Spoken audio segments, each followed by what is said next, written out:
Okay, ladies and gentlemen, shall we get my last guest out?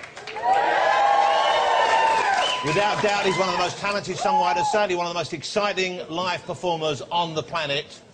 Don't let the hat put you off. Ladies and gentlemen, I have been... I've been wanting to have him on this show for ages. I'm so excited he's here this evening. Let's remind ourselves of just what he does and how he does it. I'm Slim Shady, yes, I'm the real Shady. All you other Slim Shadys are just imitating. So won't the real Slim Shady please stand up? Please stand up, please stand up. My girlfriend's jealous cause I talk about you 24/7. But she don't know you like I know you, Slim. No one does. She don't know what it was like for people like us growing up. You gotta call me, man. I'll be the biggest fan you'll ever lose. Sincerely yours, Stan. P.S. We should be together too. Lose yourself in the music the moment you own it. You better never let it go. You only get one shot. Do not miss a chance to blow. This opportunity comes once in a lifetime. You better souls escaping. Please welcome Eminem. Slim Shady, yes, I'm the real Shady. All you other Slim Shadys are just imitating. So won't the real Slim Shady please stand up? Please stand up. Please stand up. I'm Slim Shady, yes, I'm the real Shady. Please stand up. Great to have you here. I'm excited you're here. Thank you for joining me. Well, it's real thrill for me. I'm a huge fan. As are all these people. I think great to have you here. Thank you for joining us. Happy to be here. Okay, now, should I call you Eminem or Marshall or Slim? What do you like to be called? Eminem Slim Marshall. Eminem Slim Marshall, look at my mind. Yoda, you can call me. Wow. We get the voice as well.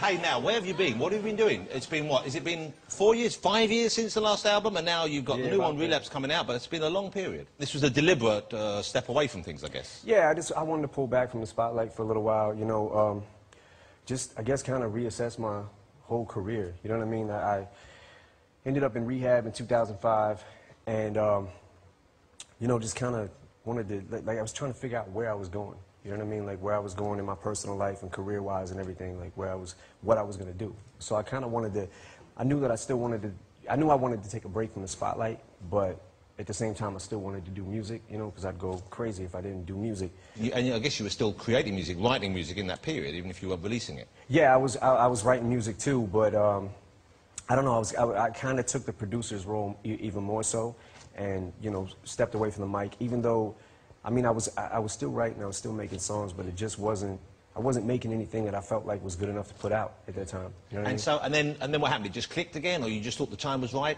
Well, I got sober first of all, you know what I mean? So I had to...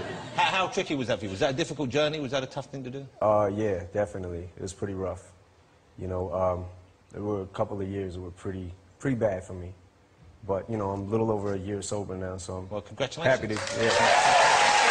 That's good. Okay, I haven't got the new album yet. It's not quite out yet. I've been given a few tracks. I've been enjoying them very much. They're great fun. The single's terrific. But I love, you know, I'm a big admirer of you. I think you're just such a talented writer. What was the song you did about performing that was in 8 Mile? Lose Yourself. Yeah. That's got some of the best lyrics. Just such an incredible, captures the kind of the fear of performing and the need to perform and the desire to perform. I just thought that was a remarkable piece of work.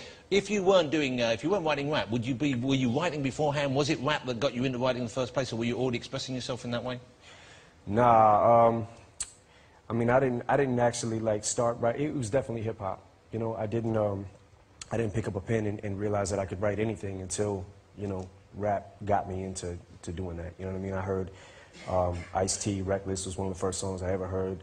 Once I heard Run DMC, LL Cool J, I was like, this is what I want to do. So this is the first wave of the big rappers, this is really, Run DMC, those guys. Did you like Houdini and those guys as well? Oh, yeah. The Fat Boys, you remember the Fat Boys? Yeah, buddy. All you can eat. It's good. Yeah. Thank you.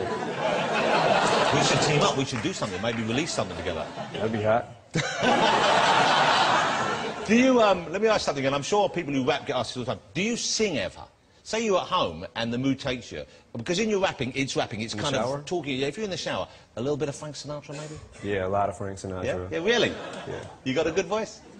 No, I mean, I sing on my records. I can't really, I'm not a singer. But it's not singing, is it? It's not like, oh, the summer breeze, you know. No. That is officially singing, regardless of what you think. But you ever get tempted to cut loose on a record? I mean, I've done some things, you know, here and there, like as far as like singing, but, you know, I'll tell the world I can't sing. That's not my, you know what I mean, what I feel like my forte is. But, you know, some hooks, if you listen to them, there's melodies in them. And, yeah, there's a melody. Well, the way you use the voice is melodic as well. Yeah, I mean, it's kind of like as long as you can hold a key, you know what I mean, or a note or whatever, like. You can do it. Yeah, I guess. Okay. At least I try. Okay. How was it when you were starting out? Because I know before you came along, there was only one white rapper I was familiar with, and that was Vanilla Ice. Okay. He was great. He was Mr. Richard Von Winkle or something. No, believe it or not, I interviewed him years ago. And I quite liked him. He was a nice guy. However, he was kind of a bit of a novelty act, really. You came along, and it's the real thing. But did you encounter that kind of prejudice? Did you encounter that attitude early on? People saying he can't do it because he's a white guy, and this is essentially black urban music.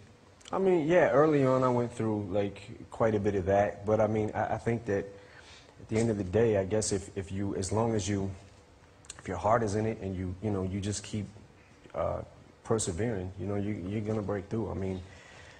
I don't know. I mean, it was certainly, it wasn't easy, you know what I mean? But I kept at it, you know. I got booed off stage. It was, you know, many times, like, you know, as I did in the movie, like certain, you know. Yeah. How long did it take, do you think, before you got good enough to think, okay, this is working now? How many times did you have bad on-stage experiences? Maybe a couple. So not that pretty many. Awesome. Okay. Let me talk about your new single, because you know what I love about your work, and I'm sure many people do, is there's a sense of humour in it. It's funny. A lot of the time, it's funny. Not always. Sometimes it's dark and, you know, other things, but sometimes it's very funny, and the new single is very funny, and you have a firm grasp of popular culture. You kind of, I think the word that young people use is diss. You diss some people in the new single. Some. Yeah, yeah. Now, do you have any feedback? Do you ever meet those people? Do they ever contact you and let you know what they think about it, or...? Nah, I mean... Here's the thing. This is the kind of the way that I see it, and the way that I've always said it is. It's kind of like these aren't personal attacks on people. I've never met these people. You know what I mean? So these aren't like personal attacks on their character or anything like that. You know, it's kind of like picking names out of a hat, and if your name rhymes with something good, you know what I mean? Then, like, bad luck. If you're, you know, a pop figure, you know what I mean, like in this world. Like Marilyn Manson, who you do, and Jessica Simpson, and Sarah Palin, I guess she's. But you can see why, if you do Sarah Palin, people might think, oh, he wants to make a statement about Sarah Palin or American politics. I want to nail her, but.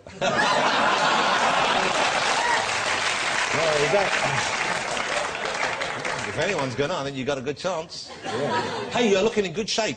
One of the rumours I heard that when you were away that you'd ballooned up, that you'd got really big. Did you put on a lot of weight? Yeah, I put on quite a few pounds. How chunky did you get? I think I probably tipped the scales a little over 200. And was this was just eating, overeating? It was eating. It was taking pills that I had no business taking. You know what I mean? Doing really? things that I just wasn't taking care of myself. I wasn't taking care of my body. I kind of felt like, I mean, there was, you know, like there were times I wanted to just give it up. You know what I mean? There was, you know, I was in a pretty dark place. To keep in shape of this now, you must be working out a lot, I guess, and you got a fitness regime you stick to? Yeah, I run a lot. I run quite a bit. I get up in the morning. I run. I was running twice a day for a little while. And how far do you run? When you say run, it's half an hour, 10 minutes? What is it? I was running. There was one point where I was running, like, it was a little too much. It was a little extreme. And it was a total of 17 miles. But you know what that is? That's you filling the gap you had in your life when you've given up the other stuff, and it's kind of addictive behavior. Yeah, it's like you kind of go from one addiction to the next, and I'm an addict, you know what I mean? So I guess an extremist, like one extreme to the next. Like. Well, now, am I right in thinking that one of the things you're addicted to right now, and I'm very excited about this, is American comic books? Oh, yeah. I had that hobby when I was a kid. Like, I used to collect comics a lot. And I guess as I started to get sober, I kind of like fell back in love with, you know, comic books again. It was like, oh, this is dope. Why did I ever leave this alone? There you go. There's Eminem on the cover of the Punisher, one of the Punisher comics, the recent one. That's got to be, you've got to know you've arrived when you're on the cover of the Punisher. Oh, yeah, that's how you know you made it. Yeah. The hat you're wearing in that particular section, because it's red, it looks rather like, my wife has something like that she wears in the shower sometimes. I don't think they've done you any favors. But you do like the headgear, don't you? Yeah, I do like the headgear. Yeah, and what's the name of the guys you perform with, the group? D12. D12. Now, here's a photograph. They all look very splendid, but the fella to the bottom right, he appears to be wearing his grandmother's shower cap. Do you have any, is there any quality control that goes on with the gang around you? When they come in, they file in, do you ever say, good, good, good, Oh, absolutely not. Or you just let it come as it and fall as it does. Nah, when he put that thing on, I was like, good, great.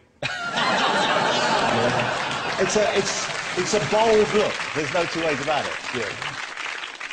Are you going to come back and you do some more tours? I haven't got that far as like touring. I haven't like got that far to really figure it out yet. I haven't got that part figured out. So I'm kind of, I'm kind of in album cycle right now, promoting and things like that, but we'll see how it goes. You must be pleased. The album's getting some great, in advance of the album coming out, the tracks that people have heard, they're going down very well. People are excited about the material and they're saying, it was worth the wait. So it must feel just about as good as it can, doesn't it? Oh, yeah, definitely. I mean, that's what I do it for, is for people to appreciate the work, you know what I mean? So. Well, we're going to appreciate it in a minute. I can't wait to hear you perform live. Now, you have with us, you have the fellow with you. Is he called your hype man? Is that right, the man who's on stage with you? Yeah, he's my hype man right now, but also he's in D12. D12. Do you have any need this evening of a human being?